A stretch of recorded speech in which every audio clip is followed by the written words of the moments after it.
This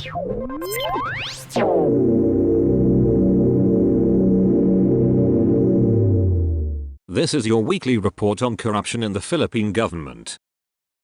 The Quezon City Police District on Thursday said 2 cops were arrested for causing public disturbance and damaging some properties inside a bar on Commonwealth Avenue, Barangay Holy Spirit early Wednesday morning. This prompted the complainants to report the incident, leading to a swift response from Police Station 14 and the subsequent arrest of the involved officers, the QCPD said in a statement. Their firearms have been confiscated, as the case has been turned over to the Criminal Investigation and Detection Unit for further investigation and the filing of appropriate charges, it added. Citing initial investigation, the QCPD said the 2 cops were allegedly under the influence of alcohol. The National Capital Region Police Office in a separate statement said the corporal and patrolman are currently assigned at the warrant section of Holy Spirit Police Station. The 2 suspects entered the KTV bar around 1 AM allegedly under the influence of alcohol. Witnesses stated that they ordered multiple bottles of beer and began to create disturbances shortly after, the NCRPO said. At approximately 2 AM, the officers reportedly began throwing ice cubes at waiters and other customers. In the course of their unruly behavior, they damaged a glass painting frame and their actions caused alarm and panic that forced customers to vacate the premises, it added.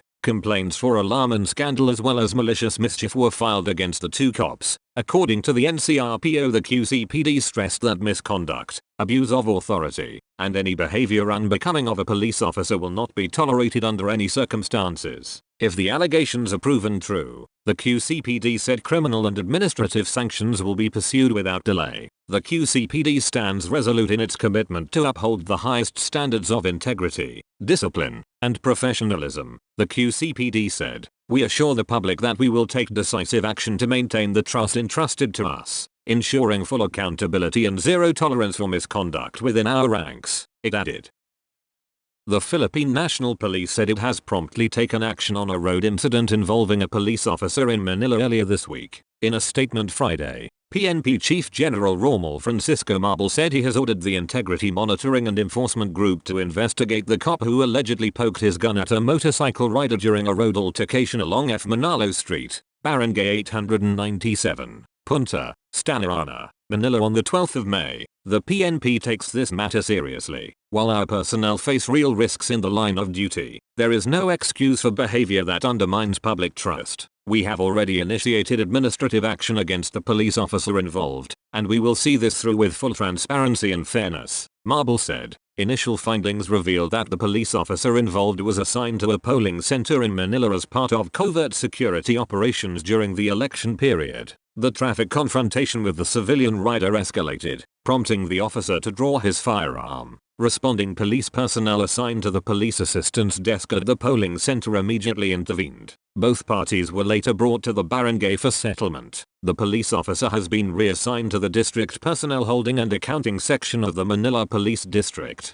He has been disarmed pending the results of the administrative proceedings. The officer has been formally charged with grave misconduct and conduct unbecoming of a police officer. Mabel also reminded all motorists to exercise patience, discipline, and composure while on the road, especially during traffic encounters. The Filipino people deserve a police force that is professional, disciplined, and committed to protecting their rights at all times, Mabel said.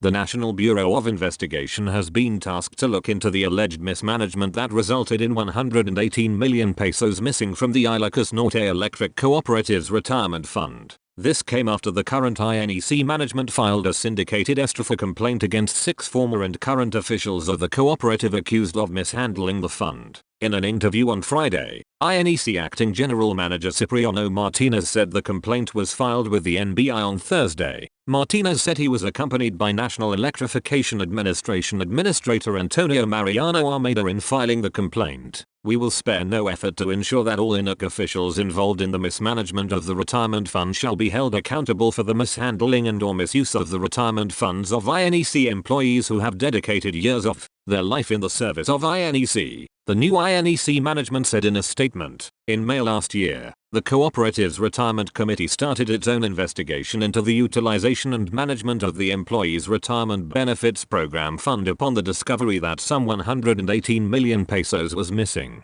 As of this posting, the new INEC management has declined to identify the 6 former and present officials that were named respondents in the complaint pending results of the investigation. Republic Act 4917, enacted in 1967 during the time of then-President Ferdinand E. Marcos Sr., states that retirement funds cannot be utilized for any other purposes whatsoever as it is specifically intended for the retirement benefits of employees.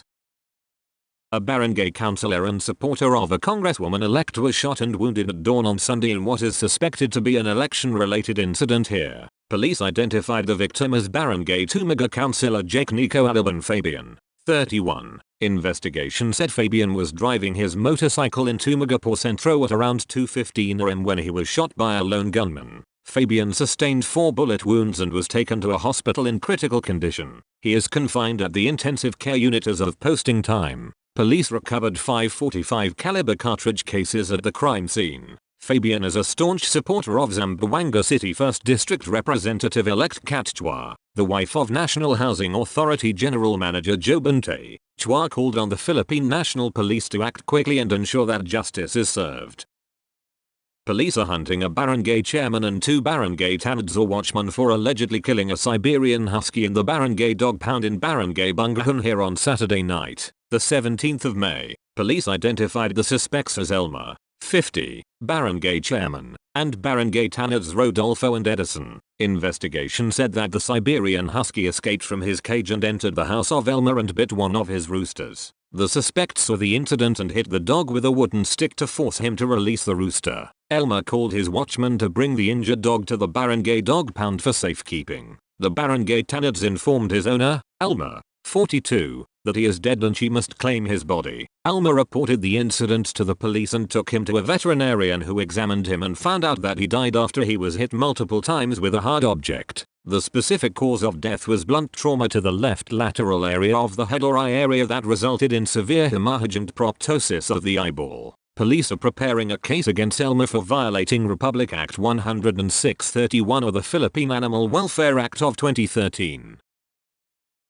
Numerous police commanders are now under investigation for failing to supervise patrollers, who reportedly failed to supervise police assistance desks, among others, in various districts within Metro Manila. According to the National Capital Region Police Office, the NCRPO said the probe stemmed from inspections it conducted geared toward assessing the presence of police personnel and their operational readiness, as well as compliance with deployment directives in areas frequented by foreign nationals. It added that the surprise red teaming operations were conducted from the 17th of May to 18th, covering all 5 police districts under the National Capital Region Security Quadrant, per the directive of Regional Director Major General Anthony Abarin. According to Abarin, they were able to find unmanned PADs, abandoned posts, and a lack of police presence in high traffic areas. Some patrol officers were also using their phones on duty, including playing games. Numerous police commanders are now under investigation for failing to supervise their patrollers who were found with the aforementioned deficiencies.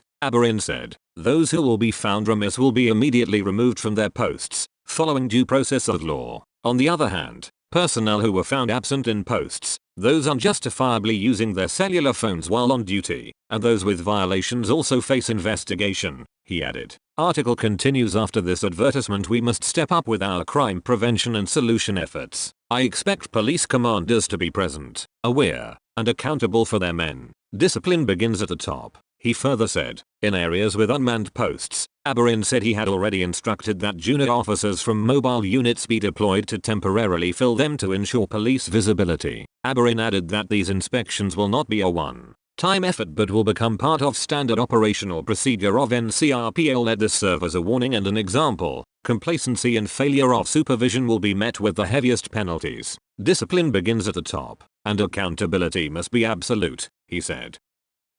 A Muntinlupa policeman was arrested for gun violation by operatives from the Philippine National Police's Integrity Monitoring and Enforcement Group National Capital Region Field Unit on the 19th of May. In a statement, Muntinlupa Police Chief Colonel Robert Domingo said the police officer was arrested in a buy-bust operation at his home in Lakeshore Drive, Barangay Tunasan, Muntinlupa in violation of Republic Act 9165, Comprehensive Firearms and Ammunition Regulation Act, and Omnibus Election Code. In the original statement uploaded on the 19th of May on Facebook, the Muntinlupa police identified the personnel involved as Aaron. The Muntinlupa police revised the post and omitted the name. The Muntinlupa City Police Station will not tolerate nor condone any wrongdoing of our personnel, said Domingo. He said the policeman chose to veer in a different and illegal path which is contrary to our road, NCRPO's AAA program and 5 guiding principles despite constant reminder and due guidance from his superiors. Hence, he has to face the consequences of his illegal acts. Domingo said, the Muntinlupa City Police Station will never get weary in reminding and reiterating to our personnel to do what is right and just all the time. Despite this isolated incident, we remain committed and steadfast to our mandate to serve and protect the citizenry. Malacanang said Wednesday that Overseas Workers Welfare Administration Deputy Administrator Emma Sinclair was also removed from her post over the alleged anomalous land acquisition deal entered into by former OWWA administration on El Ignacio. This was disclosed by Palace Press Officer Under Secretary Attorney Claire Castro during a press briefing. Castro said Sinclair was sacked from her post due to loss of trust and confidence in relation to the 1.4 billion pesos land acquisition deal. Aside from on El Ignacio, there is another one. Deputy Administrator Emma Sinclair. Both were fired. They were not asked to resign, Castro said. Castro said this should serve as a warning to all public servants that they will all be fired if they do not fulfill their duties to the public. Ignacio earlier said he will speak at the proper forum. GMA News Online has reached out to Sinclair for her side but she has yet to reply as of posting time. The Department of Migrant Workers earlier said it is gathering more information about the anomalous deal, which was supposedly not authorized by the OWWA board, before filing appropriate cases against those involved. The 1.4 billion pesos land purchase deal under Ignacio's leadership was supposed to be for a halfway house or dormitory type accommodation of overseas Filipino workers to be located near the Ninoy Aquino International Airport Terminal 1. OWWA Administrator Patricia Yvonne P.J. Cornan. The DMW is still reviewing whether the project should push through or not, Secretary Hans Leo Cacdac said. The mayor of South UP, Maguindanao del Sur and his wife were arrested for their alleged involvement in the killing of his vice mayor in August last year. Authorities made the arrest in barangay Making in Parang, Maguindanao del Norte on Tuesday, according to the Criminal Investigation and Detection Group in a statement on Wednesday. The arrest stemmed from a warrant for murder, frustrated murder, and attempted murder issued by the Regional Trial Court Branch 27 in Cotabato City last Monday, the CIDG said. In November 2024, the Special Investigation Task Group filed criminal complaints against 12 accused, including the mayor and his wife, for their alleged participation as alleged masterminds in the planning and orchestration of the ambush. The police unit further detailed, although the CIDG did not name the 2 suspects, the incumbent mayor of South UP is Rian Albert Insula. The CIDG did not give further details about the 10 other individuals accused. The ambush took place in Sitio Lineo in Barangay Pandan, South UP on the early evening of the 2nd of August, killing Vice Mayor Roldan Benito and his aide Weng Marcos. The incident also left Benito's wife, Annalyn, a barangay chairperson, and his 11-year-old child injured with gunshot wounds. The Quezon City Police District on Wednesday identified a police officer as one of the suspects in the theft of a motorcycle on Epifanio de los Santos Avenue. The officer and one other individual, who were not named by the authorities, allegedly flagged a motorcycle rider, took him aside, handcuffed him and stole his motorcycle, cell phone, and cash last Saturday evening, the QCPD said in a statement. One of the suspects has been identified as a uniformed Philippine National Police personnel assigned at the Northern Police District Personnel Holding and Accounting Section. He has been positively identified and will face appropriate criminal and administrative charges, the QCPD detailed. Concerted efforts are being made to retrieve CCTV footage along EDSA and nearby areas to trace the suspect's movements, identify possible accomplices, and determine if there are other victims of similar schemes, it added. The incident took place near the EDSA interchange with the Northern Luzon Expressway in Barangay Anangsigor, Quezon City. The officer and the other suspect were aboard a black sports utility vehicle before flagging the motorcycle rider along EDSA. The rider was identified only as Alan.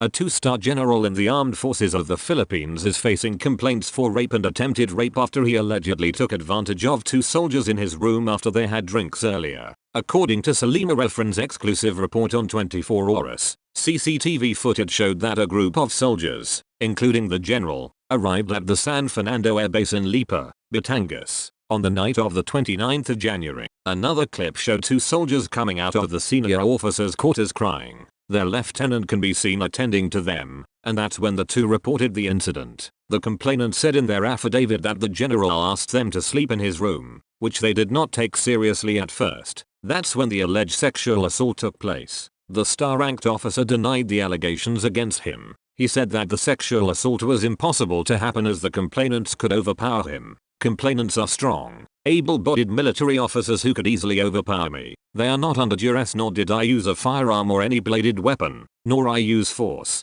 threat, or intimidation against their will. The general's counter affidavit further read, they could have easily left my room, as they had free access to the door, or used force to prevent the unlawful act, he added. The complainant's lawyer said rape could happen even to men. The abuse and rape, it can happen to anyone. It can happen to women, to men, and even to the strongest soldiers, said lawyer Nico Robert Martin. Martin said the complainants were suffering from depression. They are undergoing counseling. But they are trained soldiers. Every day, they report for duty and they work, Martin said. The complainants availed free legal assistance from the Supreme Court's Unified Legal Service. The general has been relieved from his post and placed under the restrictive custody of the Philippine Air Force. Investigation from the Armed Forces of the Philippines Office of Ethical Standards and Public Accountability found a prima facie evidence that would entail the general to face pre-trial investigation. Meanwhile, the initial probe findings are already with AFP Chief of Staff General Romeo Brawner Jr. It's already for review and for the signature of our Chief of Staff. He will also be the convening authority,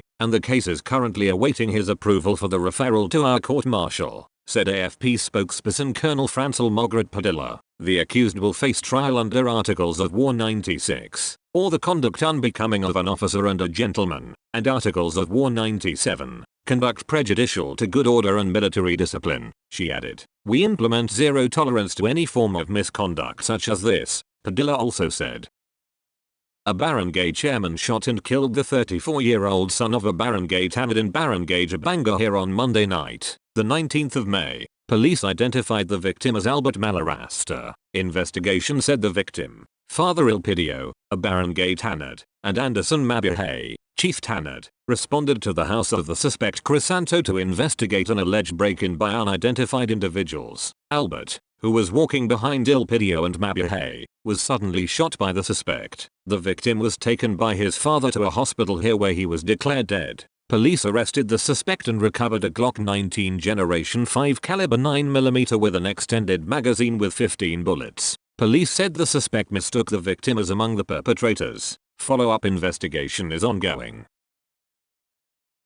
That's all for this week. I'll see you next Friday with more stories of corruption and foolishness within the Philippine government.